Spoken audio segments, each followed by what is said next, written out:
What is up, everybody? It is Dr. Vibe, the host and producer of the Dr. Vibe Show, and we're speaking that you're blessed, highly favored, a magnet for miracles, and a solution for someone's problem. If you want to touch base with me during the show, best way is through Twitter at DRVIBESHOW.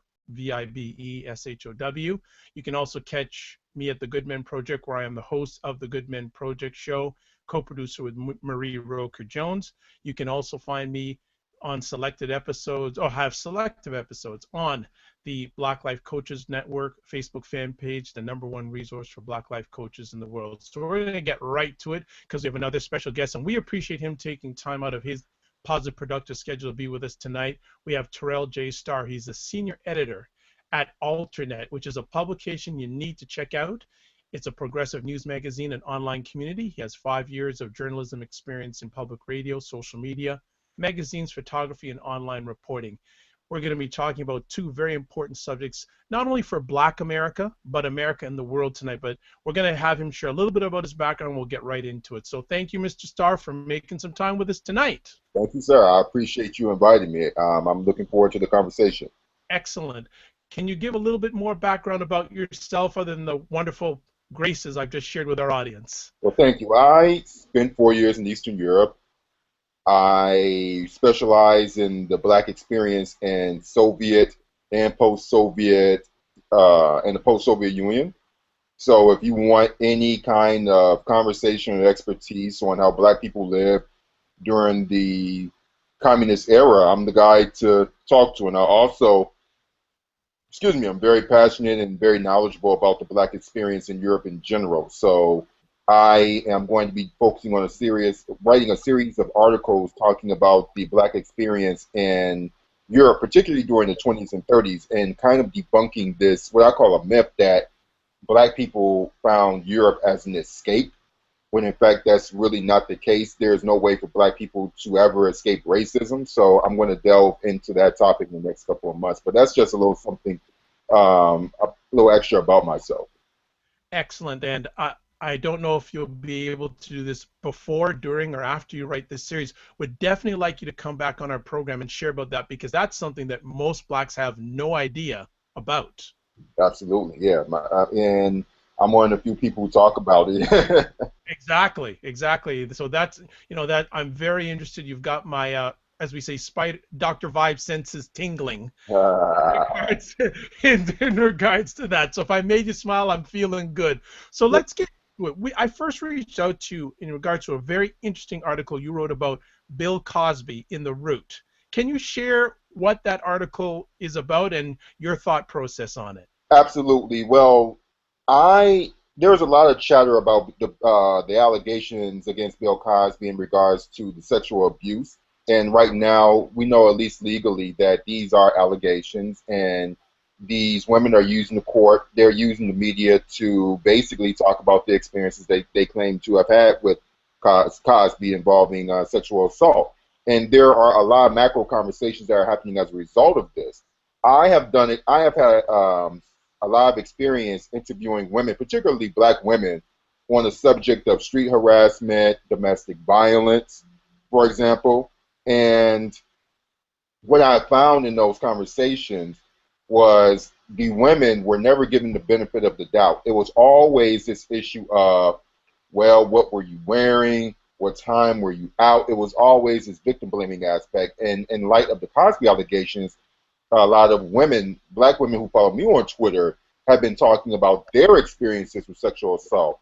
And the first kind of responses that they got, primarily from Black men, or many Black men, have been, well, that's not true. How could that happen? And due process has not taken place with Bill Cosby. No court has convicted him or anything. And my whole thinking is, wow, these are the same women who have marched for you if you got shot by a racist cop. And would you want them to wait for due process in the event that something tragic will happen to you? Do you think George Zimmerman deserves due process? Do you think Darren Wilson deserves due process? Do you think the cop who shot Rekia Boyd in Chicago deserves due process? So I think with Black men in particular, many of us, we really have not taken a step back to appreciate the sacrifices that Black women have made for us. And if we did that, then we would really put a lot of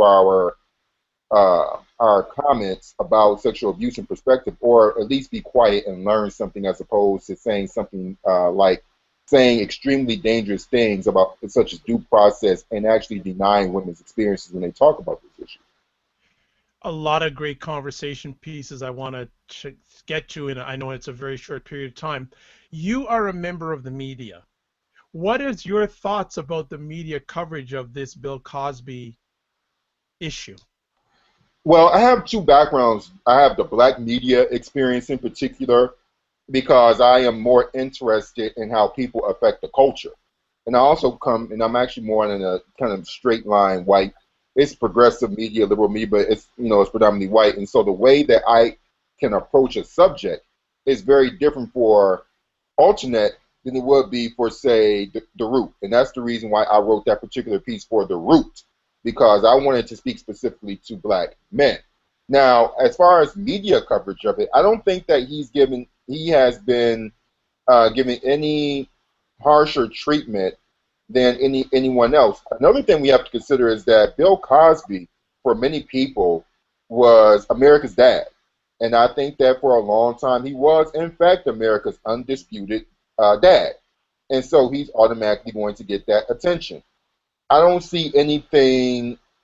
I don't see anything particularly troubling or disturbing about the coverage, because it's all about him being allegedly carrying out these acts. So I think the problem that we see is that a lot of the criticism is protectionism for several fronts. One, for many people, we in the media are attacking a man who was the best dad that they ever had, even though he was not in their house. Secondly, I think for a lot of men, when women are talking about their experiences, we have to consider this fact that most cases of sexual assault are intraracial. So, are men thinking about their behavior? Are they thinking about the ways in which they conducted themselves with women, and they're looking in the mirror and thinking, "Oh my God, maybe is there something wrong with me?" So there could be a lot of personal issues behind that.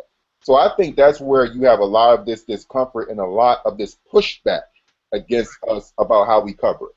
Right, right. How do you feel in regards to when you're talking to black men or sharing with black men about this issue, because you've mentioned you've spoken to black women about this issue, what are black men telling you about this issue? What are their thoughts? Well, here's the thing. When I think it's something to be very clear about. I'm not a black woman, and even though I actually try to prioritize women in my reporting as much as possible. I think as a member of the media and my dedication to black women, I just want to be inclusive of all their voices as much as possible and report their stories. And Right. so I don't speak for them, and I never want to get into this thing of mansplaining or anything like that. So my role when I'm taking in these stories, I listen to them Sure. and take in their information and interview experts. I have a lot of people I know who are experts in the field of domestic violence, many of them black women, and I talk to them. Now, what I do with black men, normally when I engage with black men, it's a very contentious issue because there's a lot of denial there. And the first thing that I try to convince a lot of people who follow me on Twitter of is that, hey, bro, don't you know that I've also interviewed a lot of black men who have come to me about police brutality? So let's say if we use your same logic in regards to these women, and you're saying there's no due process, there is no video, how do we know? I've had plenty of men tell me that they haven't even filed a report to, against the police officer who they claim abused them. And also, there tends not to be a lot of video evidence or any kind of smoking gun. It may be something as simple as saying, "Hey, the officer called me this," or "When I was in the police station, the officer did that," or "I was treated this way when I was walking down the street." So I have to talk to them like that, and I have not found a lot of success. And then normally there's a lot of sidestepping of the issue, or or some of them will say, "Oh, it's just my opinion." without actually giving any kind of factual information. I think that's a very hard conversation. For those who get it, they get it, and for the many people who don't get it, they don't. They don't get it, and it's almost like they don't want to because you're hitting something that's very personal to them, and they can't look in the mirror deeply and critically because they're afraid of what they're looking at. When you share thoughts like that, what does it tell you about the state of Black America? That's a wide-ranging kind of question. I think specifically for what I focus on that piece and the things I'm going to, and the stories I'm going to focus on in the future. Yep. In fact, next week, I think I think in my role, I'm going to spend a lot of time just having conversations with men. It's like black men. And I think we really have to think about how we censor or prioritize women in our professional and personal lives.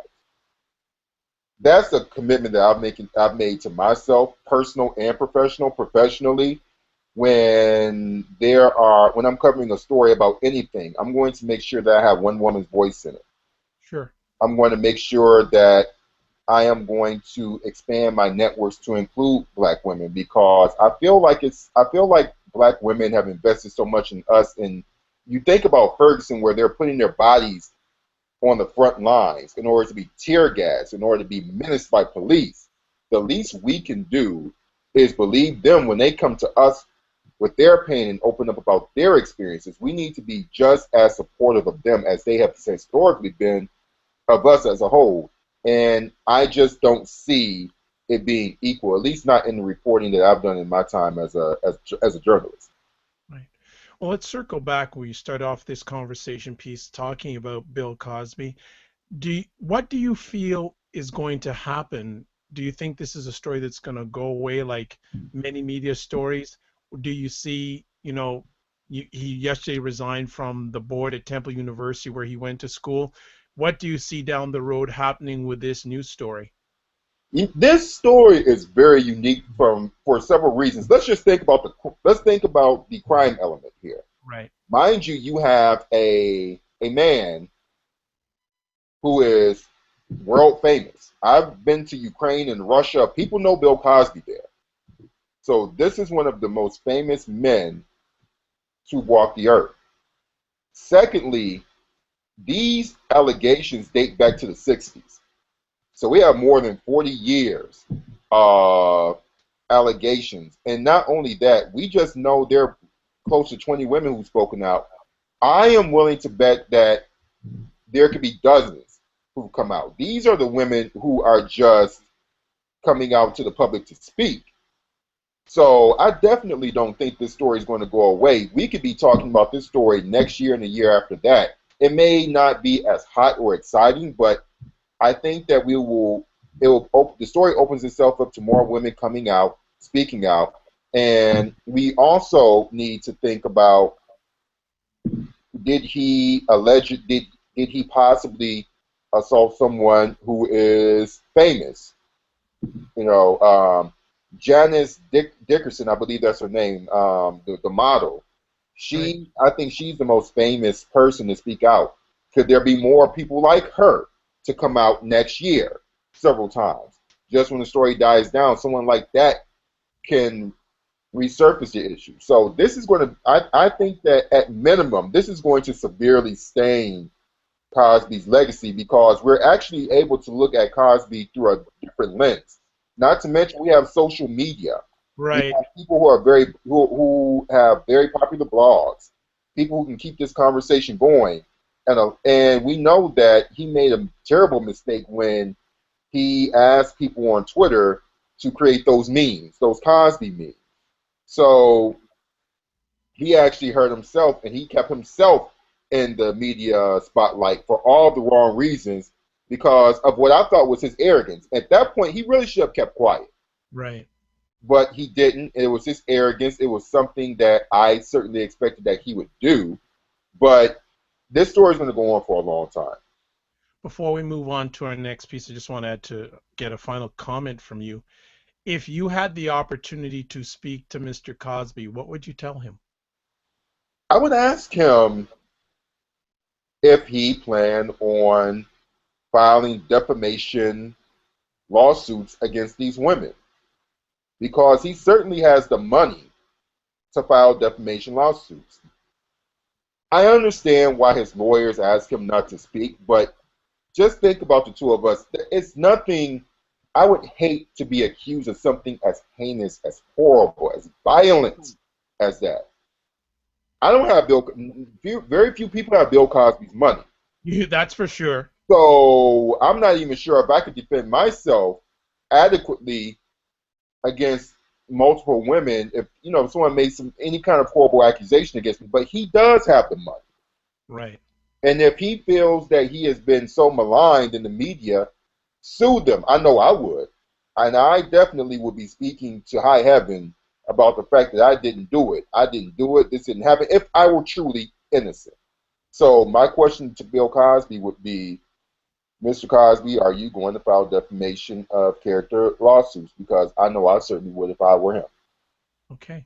Well, the other conversation piece you wanted to get you to in this short period of time that we're sharing together is Barack Obama and his responses to Black America in certain areas or certain situations, not only Ferguson, but other events that have happened during his terms as a president. Where do you want to start on that conversation piece? Well, what I find with President Barack Obama is that I want to focus on the fact that I'm not going to critique his policies. I'm focusing more on his rhetoric and more on his communication to the African American community. He is a president who struggles to be president and black. And when I say black, he does not speak with a cultural resonance that speaks to black historical pain. It's almost like he looks at it from an intellectual lectern standpoint as opposed to being with the people. And it's a very challenging argument because he was a community organizer. He was in Chicago, so you can't necessarily say that he is completely devoid of understanding poor black experience, which I think that he does. I believe that he engages in false equivalency when he evokes the immigrant experience. And so I'll give you a few examples about that. Think about his last immigration bill. And during that immigration bill, that speech a few weeks ago, he basically he brought up a few sentences that talked about the immigrant experience and how America was built. But when he talks about the immigrant experience, I really believe that he's referring specifically to white people because the immigrant experience is not a homogenous one. So the people who are coming south of the border are also immigrants. And so if we're thinking about the white immigrant being the Irish, the Italians, anyone from Europe, it's hard to get that white immigrant to understand to appreciate the experience of the immigrants south of the border because there's skin and racial issues connected to that. That's not an equal. It's not an equal footing. And we can even go back to the fact that even during slavery, white immigrants enslaved black people. So I think that he basically does not. He leaves out a whole lot of information when he talks about this immigrant experience. When he is discussing immigration, go back to his speech in Philadelphia, Pennsylvania, in 2008, and we remember when the whole Jeremiah Wright issue came up, and how he had to defend his pastor because he comes from a black, kind of like the black radical experience as a pastor. And for a lot of people in white America, that was something that was very shocking. Now to you or to me, it's very normal to go to church on a Sunday morning and hear someone like Jeremiah Wright preach. He brought up a few lines saying that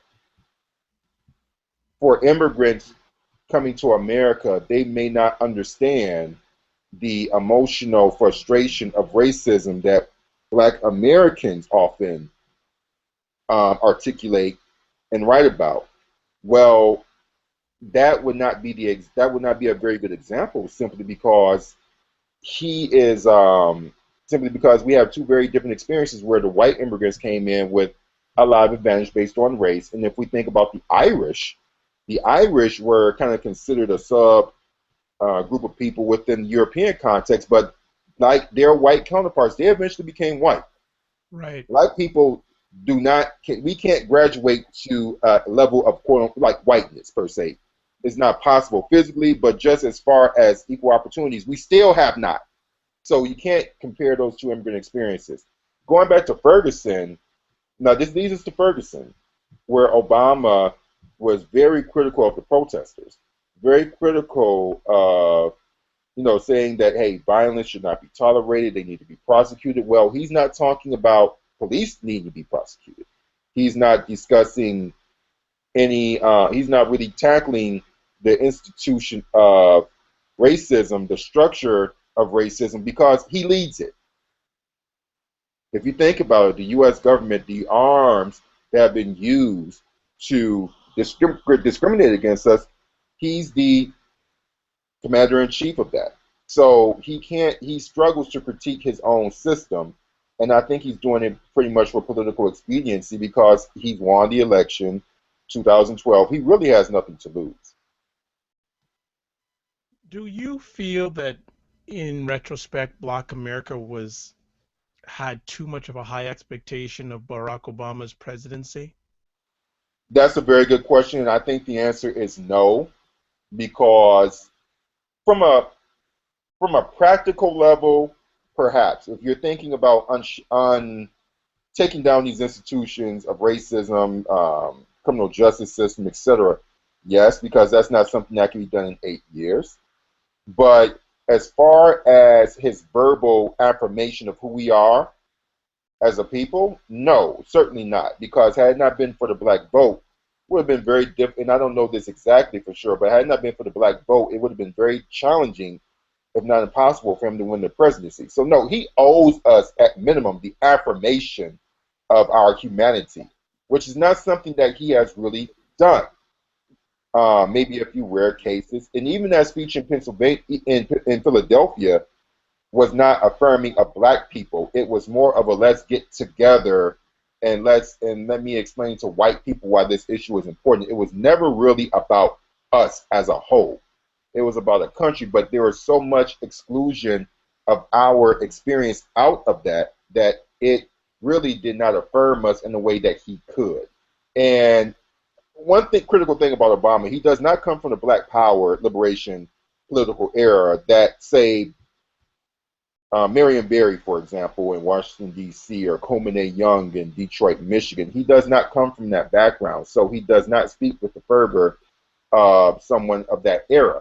But he does play, but when he does go to black churches, he does, he's down, he hangs with Jay-Z and Beyonce and all these other things. So he has a pop culture aspect to him, but it's very much superficial because it really does not speak to the tenor of our struggle, particularly when he focused more on the protesters and Ferguson. Now, I would expect my black president to affirm the existence of those protesters and what they've gone through. I mean, he's very quick to acknowledge the struggles of MLK and the civil rights era. Well, we have this civil rights era issue going on right now in Ferguson. He could speak out about that. So it's not unreasonable for us to expect our president to be outspoken about that in our favor. That part, absolutely not. We had every expectation, and he failed us in that regard.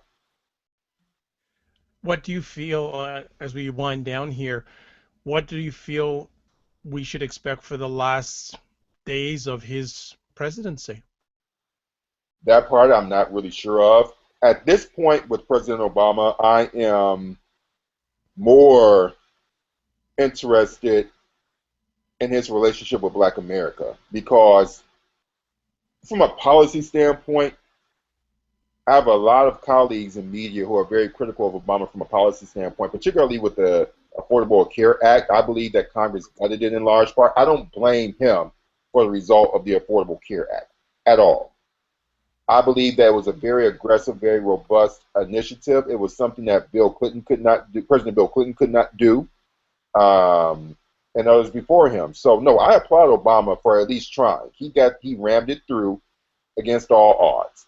I think President Obama is he is one of the most abused presidents that we've ever had, racially abused. And so I have a lot of sympathy for him in that respect because I genuinely believe that Congress as a whole hates him. And I know that doesn't sound very sophisticated or anything like that, but but when you tell a sitting president you lied, uh, a few, as in the case of the congressman a few State of the Unions ago, that's personal. That's vitriol. And so he's dealing with a lot in that respect. But at this point, I'm looking for him. I'm going to be looking at how he affirms his blackness, how he affirms himself as someone who was elected to the office in large part by black people. And as far as what he will do in that regard, I don't see him changing.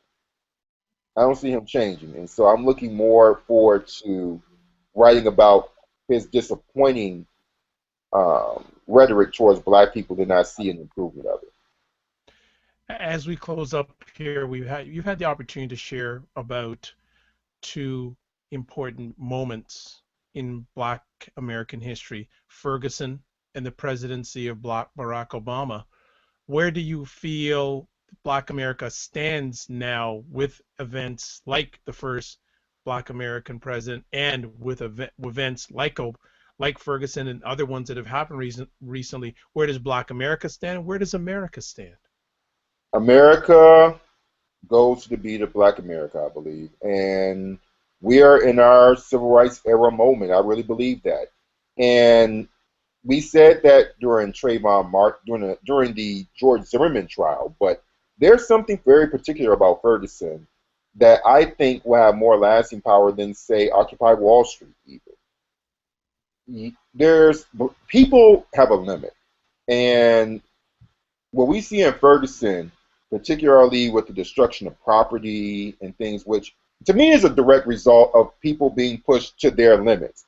I don't necessarily see riots as a bad thing. I think that if you look at American history, we progressed through civil disobedience, and unfortunately, and eventually rioting, and it's not something that's germane to black people. It's something that any race of people on the face of the earth does when they're pushed to the limit. So this issue of civil disobedience and Ferguson being germane to black people and black people misbehaving and being and acting like criminals, that's not a black pathology. That is I am being pushed to the limit reaction. So I think that this is a great opportunity for us to take a tragic killing, um, one that was carried out through Darren Wilson, to really push our country forward. It was unfortunate that we had to have this death, but this is a great opportunity for America to really look at itself in the eye again, very critically. And I believe that this is going to be something that will go much longer than Occupy. I believe that. Excellent. Well, great time spent with Terrell. Terrell, thank you so much for taking time out of your positive, productive schedule. I'm speaking, you're going to come back on again if you have time. Yes, sir. I thank you very much for inviting me. Yes, sir. Before we let you go, how can people connect up with you? I am at Russian_Starr. Best to find me on Twitter. My name is Terrell Jermaine Starr, and as long as you search me, I'm very easy to find. Also, too, all his contact information is part of the description of our conversation. So just click on any of the links and you'll get right in touch with him. It's Dr. Vibe here. I'm host and producer of the Dr. Vibe Show, saying you're blessed and highly favored. You're a magnet for miracles and you're a solution for someone's problem. You can catch me every month hosting the Good Men Project show. And also you can catch me at the Black Life Coaches Facebook fan page, the number one resource for Black Life coaches in the world. As always, I like to say you're blessed and highly favored. You're a magnet for miracles and your solution for someone's problem. God bless, peace be well, keep the faith, and bye-bye.